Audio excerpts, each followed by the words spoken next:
Let's get into another deep dive of In Darkness We Sleep by Troy St. James. Here we go. Oh my gosh. You know, usually when we talk about a medical diagnosis, there is this comforting expectation of precision. Oh, absolutely. It feels like engineering or something. Right. You break your arm, the x-ray shows that jagged white line in the bone, and the doctor just points at it. Yeah, they just say, there it is. It's visible. It's categorized. Broken or not broken. Exactly. It's a binary system. We crave that kind of certainty because it gives us a clear path forward. I mean, you put a cast on it, you wait 6 weeks, it heals. The narrative is just incredibly straightforward. But then, you step into the world of severe neurodevelopmental injury or like profound psychological trauma. And suddenly that x-ray machine is completely useless. Totally useless. We are looking at a diagnostic landscape that is entirely murky. And that murkiness becomes terrifying when it's your own mind you can't trust. Yeah, that's the scariest part. So welcome to today's deep dive. If you are joining us, you are sitting down with two obsessive readers who are just, well, thrilled to unpack an incredibly dense, haunting narrative with you today. It's a story that absolutely shatters our need for those clean, binary medical answers. I mean, it forces us to look at the collateral damage of survival. It really does. Today, we are looking at the horrifying reality of waking up in a body you barely recognize inside a house that is, actively keeping secrets from you. Which is just a terrifying concept. Right. And trying to figure out if your own mother is your caregiver or your captor. We are zeroing in on a pivotal section of Troy St. James's novel, In Darkness We Sleep. Specifically, Part 1, Chapter 1, Truth and the Meaning of Life. Yes. The mission of today's deep dive is to dissect the surreal, incredibly fragile first days of our protagonist, Jason Matherson, who has just returned to his childhood home after waking up from a 2-year coma. So are you ready for what's coming? I am. Awesome. Then let's jump straight into the deep end of Jason's physical reality, because the opening image of this chapter is just striking. It really sets the tone for everything. It does.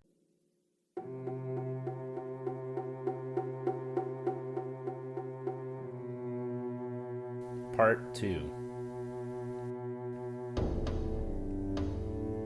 Jason looked up at his father as they drove through the city in the blue sedan. His father's eyes were locked on the road in front of them. Jason focused on the crow's feet spread on his father's temple and thought, "Where are you?" Jason's eyes moved to the buildings rolling past and to the road ahead. Suddenly, a shape appeared so quickly, his father would never have time to swerve. It was a man standing in the way of the car. They headed right for the man and drove through him. Jason's eyes sprung open and he cried out, "Marley! We killed him!" Gloria Matherson was at his side in seconds, pressing on his chest to get Jason to lie back down. She held him there until his wild eyes closed. She asked, "You okay? How long was I out?" "A few days." "What?" He blinked his eyes clear and looked at his mom in her nightgown. It was night, and the room was completely dark. "I was out for... You scared the living daylights out of me, hun. At first you looked asleep, and then you didn't wake up. I was afraid you lapsed into another coma and you were going to be gone from me again." "I was with Dad." Gloria was taken by surprise by the comment. "Oh? And where was that?" "Is he dead, Mom?" Gloria quickly answered, "No, he's not dead. He's just gone." "Where is Dad?" "My dream was in Denver. We were driving in Dad's blue Toyota." He took that car back to Portland when..." She feigned a sniffle to stall the conversation. Looking around for a tissue, she rose and left the room. "1 second, son." After a long while, she came back in and asked, "You hungry? I used the IV again, but that only hydrates you. You need food." "Sure." Jason would not have answered her if he knew she would rush off to the kitchen again. The rattling of dishes in the other room was frantic, as if she was drowning out her thoughts. He had to wait nearly 15 minutes to hear his mom explain it all.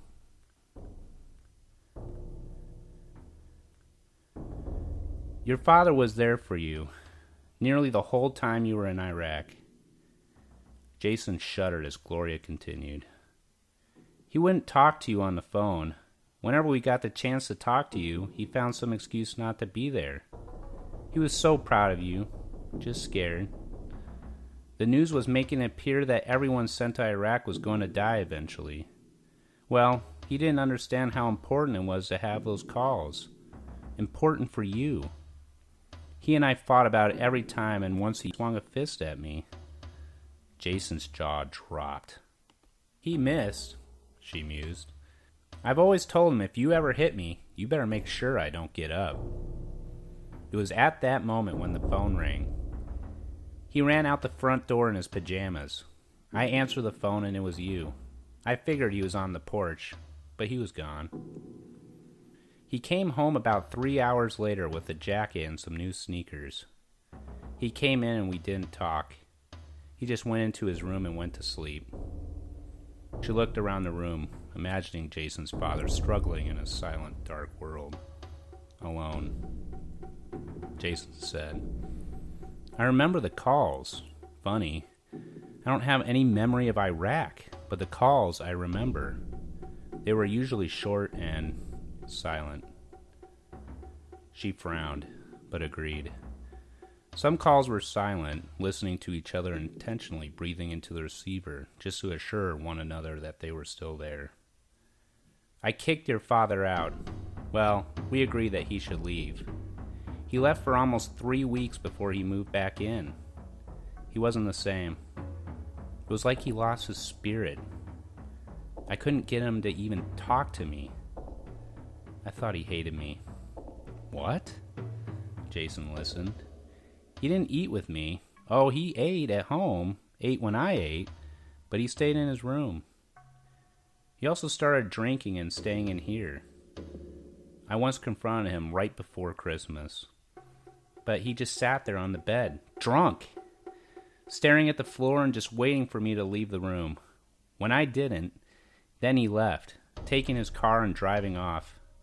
I could only guess where he went, but he was always back really late and really drunk." Jason inserted, "Did he ever hit anyone? I mean, with the car?" His mom cocked her head. "No, he didn't ever get in a wreck." "Not a wreck. Did he ever run anyone down?" "No. He was always responsible." "He was always drunk." "He was not always drunk. I don't want you to get the wrong idea about your father. He was, and is, a really good man.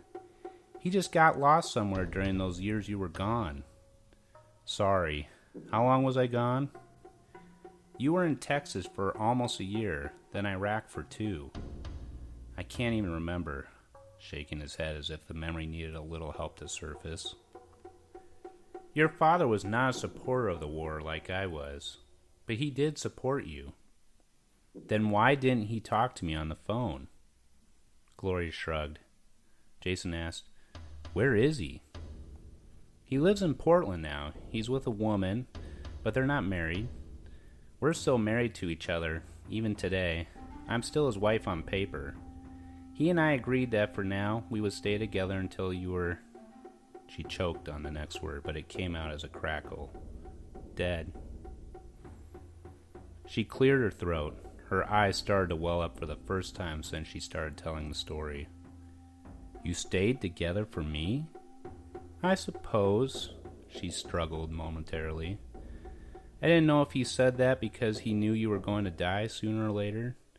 He could have wanted to stay together for only a few weeks, which is all the army doctors gave you, or he wanted to stay together forever, which is what Dr. Wells gave you." "The army thought I was going to die from what?" The medics that first discovered your body thought you were dead. They said there was only a few hours from when they got the call to when your body was recovered. The initial report showed that you were dead, but they had scribbled that out and then upgraded your status to critical. Jason shook his head in disbelief. He asked, "Do you know what happened to me? What caused the injuries?" "I have no idea," she said plainly, "and it's for the best you don't remember. A lot of people were killed in that accident." Marley Wilkes. The name just rolled out of his mouth. This name meant something to him. "Mom, Marley Wilkes is dead?" "It's been so long, son, I have no idea. That name is stuck in my head. I know him from somewhere. That may have been one of the casualties when your helicopter went down. I would have to look at the files, but there were several men killed." "You have files?"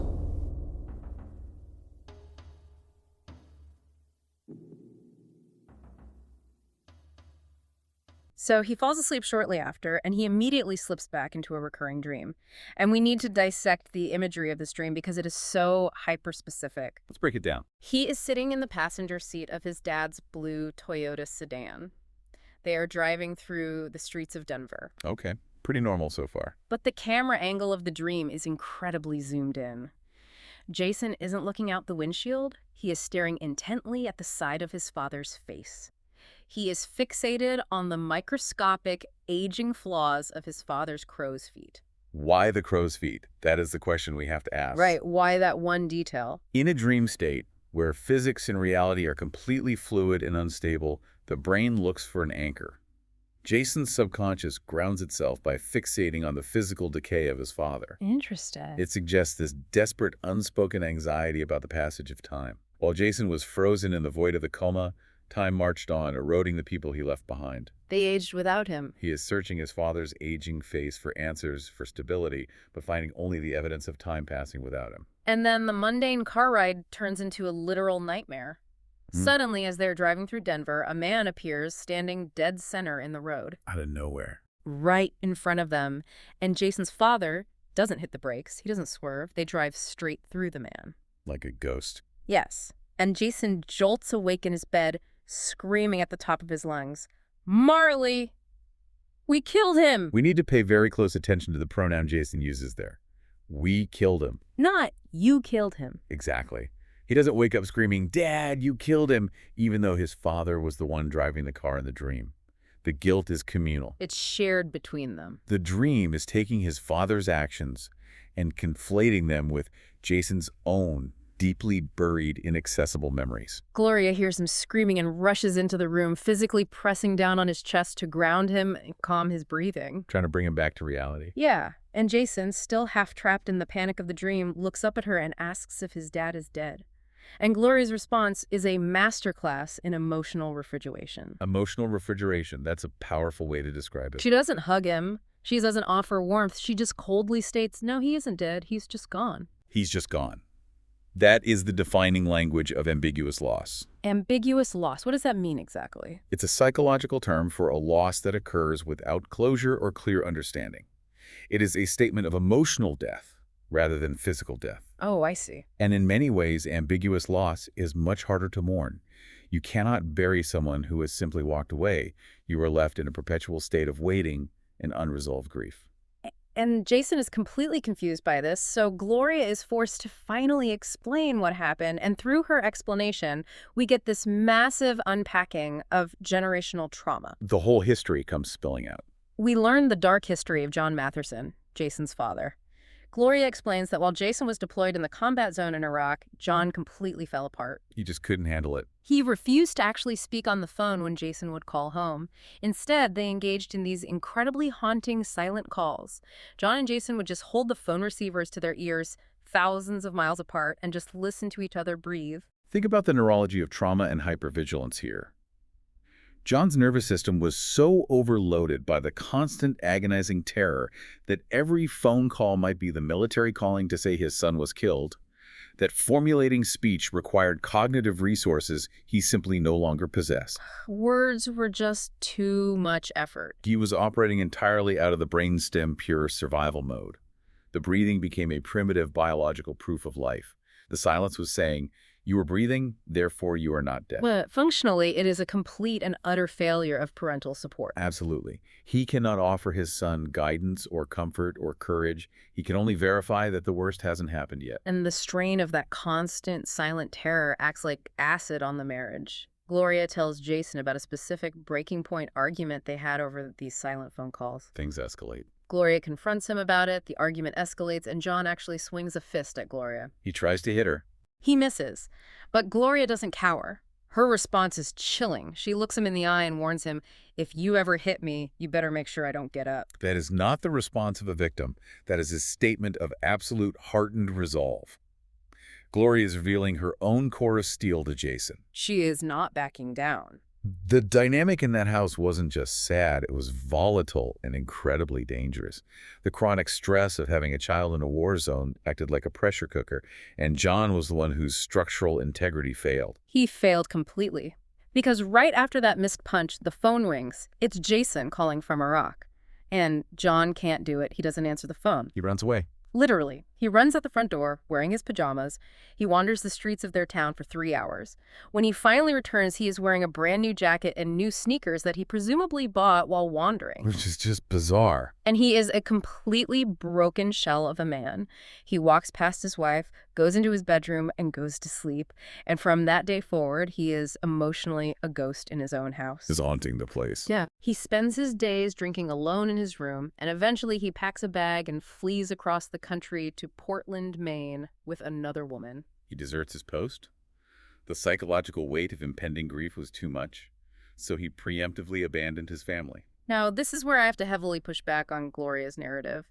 Despite detailing all of this to Jason, the profound emotional abandonment, the near physical violence, the isolation, the drinking, the fleeing to the opposite side of the country with a younger woman, Gloria still defends the man. She defends him after all that. Yes. She tells Jason, "I don't want you to get the wrong idea about your father. He was and is a really good man." Wow. How do you justify calling a man who abandons his wife emotionally, drinks his days away, and then runs away, a good man? It requires an immense amount of cognitive dissonance on Gloria's part. She has to maintain the illusion of the good father for Jason's sake, to protect his childhood memories. But perhaps more importantly, she has to maintain it for her own sanity. Because the alternative is too painful to admit. If she admits that John is a coward, then she has to admit that she spent decades building a life with a mirage. But to understand her defense of him, we have to look at the absolute darkest detail of their relationship. Oh, right, the pact. The morbid pact that currently defines their marriage. Gloria reveals that she and John are, at this point, only married on paper. They had mutually agreed to stay legally married only until they thought Jason was dead. That is just, it's breathtakingly bleak. The backstory is that the medics in Iraq initially reported Jason as killed in action. Then, miraculously, they upgraded his status to critical. So John and Gloria hit the pause button on their divorce proceedings. They just put their breakup on hold. Imagine the psychological horror of this arrangement. Picture two parents sitting in a sterile hospital waiting room or standing on opposite sides of a coma patient's bed for 2 years, sharing this silent, heavy understanding that the very second the heart monitor flatlines, their marriage is officially over. That is incredibly toxic. They are bound together not by love, not by duty to each other, but strictly by the lingering, unresolved death of their child. They are literally waiting for their son to die so they can be free. To wake up completely vulnerable and realize your very existence, your faint pulse, is the only thing keeping your parents tethered to a miserable, hollow marriage. That is suffocating. It's an unbearable burden to place on someone who is already fighting for his life. It completely links the emotional death of the father to the physical near death of the son. But Jason's brain isn't letting him just passively absorb this family drama. No, his mind is actively trying to work. His neurons are misfiring, trying to rebuild the bridge to his past. And the name from the nightmare the man they drove through just suddenly rolls out of his mouth in the waking world. He remembers the name. He looks at his mother and asks, "Mom, Marley Wilkes is dead." This is a critical juncture. The suppressed past is actively refusing to stay buried. And Gloria's reaction to this name is a masterclass in defensive evasion. She completely deflecting. She claims she has absolutely no idea what caused his injuries in Iraq. Feigning ignorance. She looks at him and says, "It's been so long, son. I have no idea." But she doesn't stop there. She adds this incredibly chilling, manipulative line, and it's for the best that you don't remember. We need to dissect the mechanics of that statement. Yeah. It's for the best that you don't remember. On the surface, a generous reading is that she is acting as a protective shield. Right, trying to save him from pain. Her son has suffered a massive traumatic brain injury. Perhaps she believes that reliving a horrific combat accident could trigger a psychological collapse that impedes his physical healing. Right, the ignorant bliss defense. But what's the alternative? The alternative is that she is protecting herself from a truth she cannot control. If Jason remembers the accident, if he remembers Marley Wilkes, he ceases to be her helpless patient. He becomes his own person again. He becomes the soldier, the adult man who experienced horrors she cannot comprehend or manage. By keeping him in the dark, she ensures he remains her dependent child. Knowledge is power, and Gloria is fiercely hoarding that power.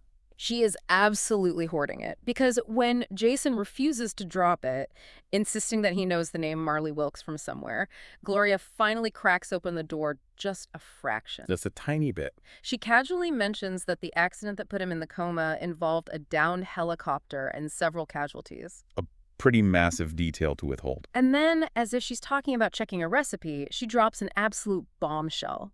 She says to find out what happened to Marley Wilkes, she would have to, quote, look at the files. The files. Two words that completely reframe her entire character. I was floored when I read that. I mean, think about the implications of that phrasing. Who keeps files on their son's near-fatal military disaster just casually tucked away in their suburban home? It implies a level of organization and secrecy that is deeply disturbing.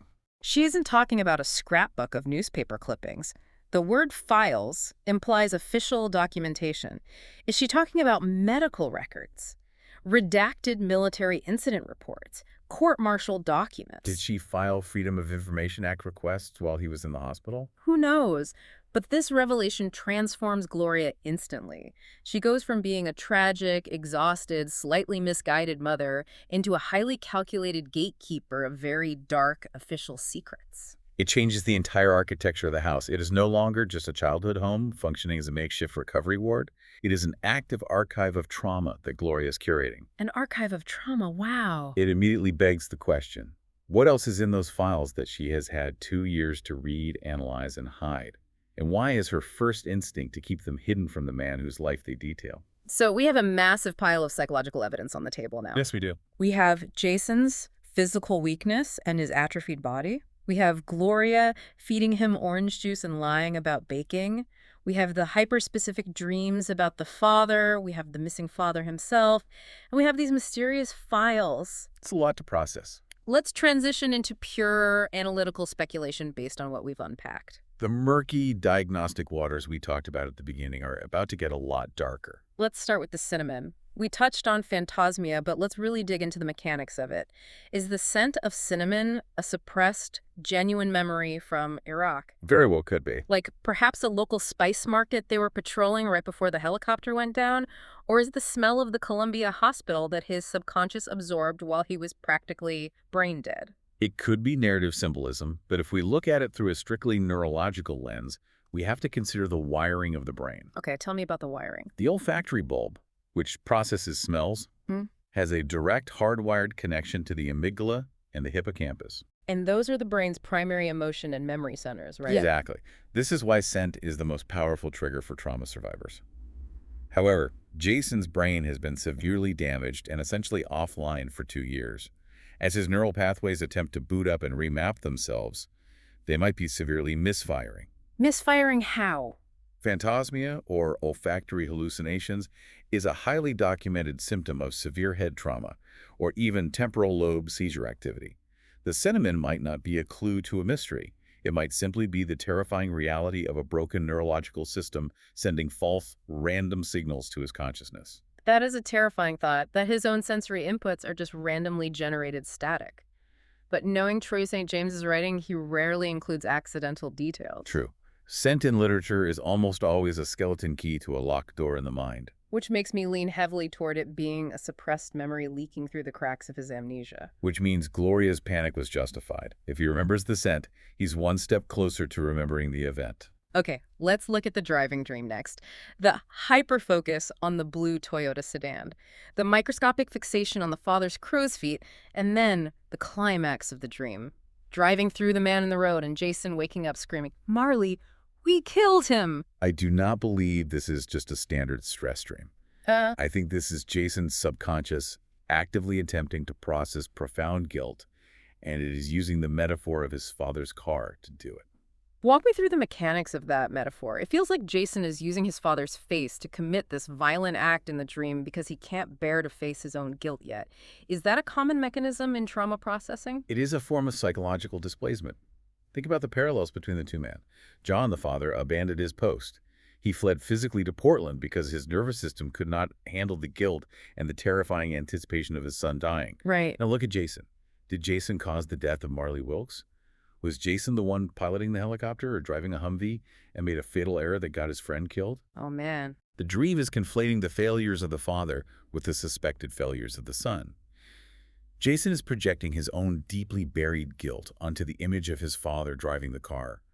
His father's literal physical flight to Portland is perfectly mirroring Jason's psychological flight into the coma. Oh, wow. So the coma wasn't just a physical necessity for healing.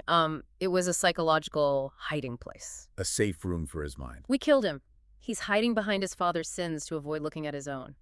That completely shifts the perspective on his medical state. It deeply connects to a theme mentioned in the prologue of the text.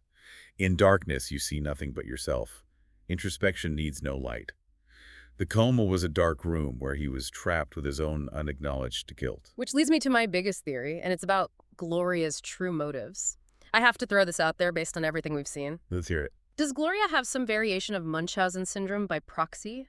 Or at least a profound pathological need to keep him disabled?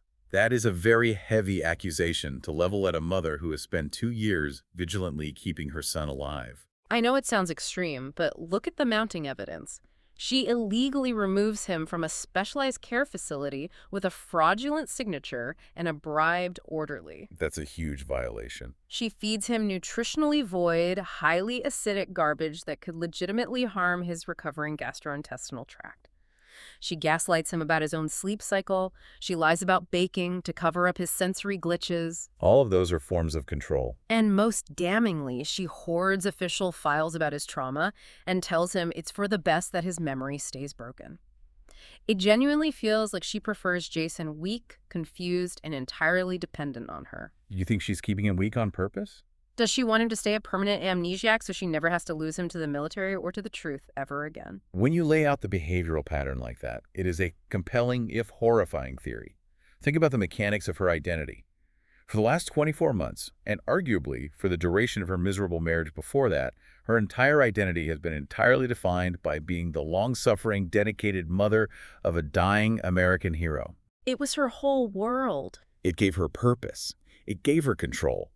If Jason fully rehabilitates, if his memory returns, if he processes his trauma and regains his independence, what happens to Gloria? She has nothing. Her purpose vanishes. She loses her son to the outside world all over again. By strictly controlling his physical environment, manipulating his memories, and managing his medical care without professional oversight, she is effectively ensuring he never leaves that childhood bedroom again. Which ties perfectly back into that quote you brought up. In darkness, you see nothing but yourself. Yes. It serves as the thesis for the entire narrative.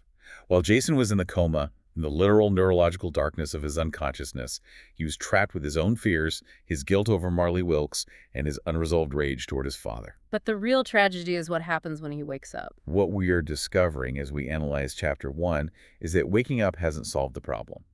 The waking world offers absolute no more clarity than the coma did. The lines between his nightmare world and his waking world are practically non-existent.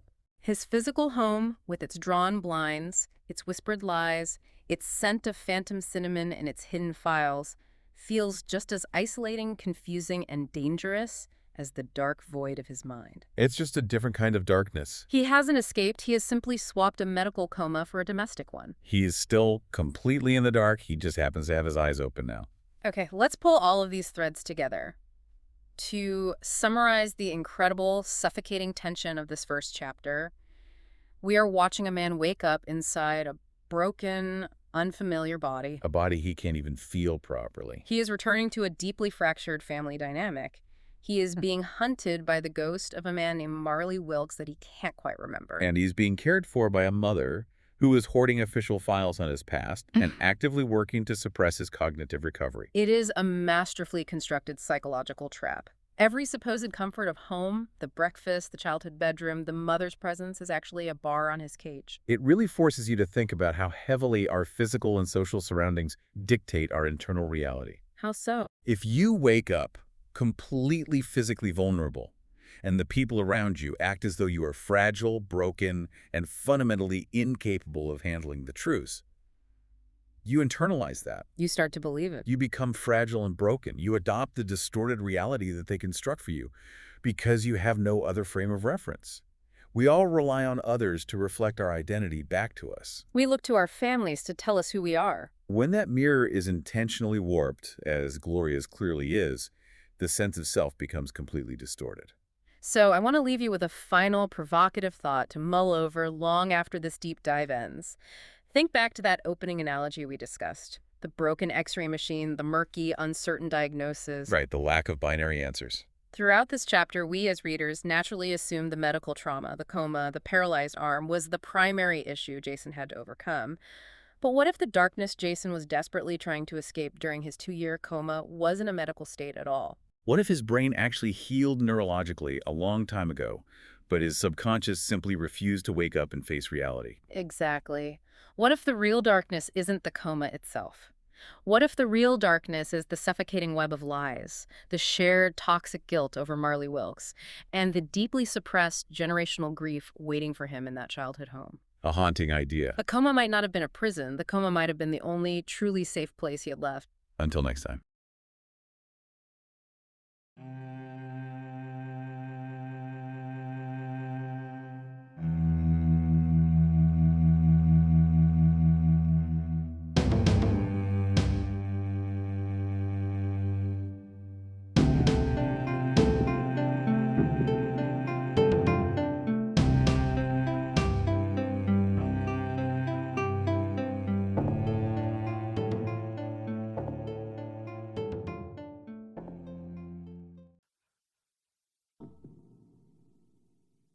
This is Troy. I wanted to thank you for listening and hope that you tune in for my weekly presentation of In Darkness We Sleep. Vocals by Eric Neubauer and Troy St. James. Music and episode art provided by Robert McNichol. I can be contacted directly at troystjames@cox.net. This audio podcast is produced by Troy St. James, copyright 2012. Have a good night.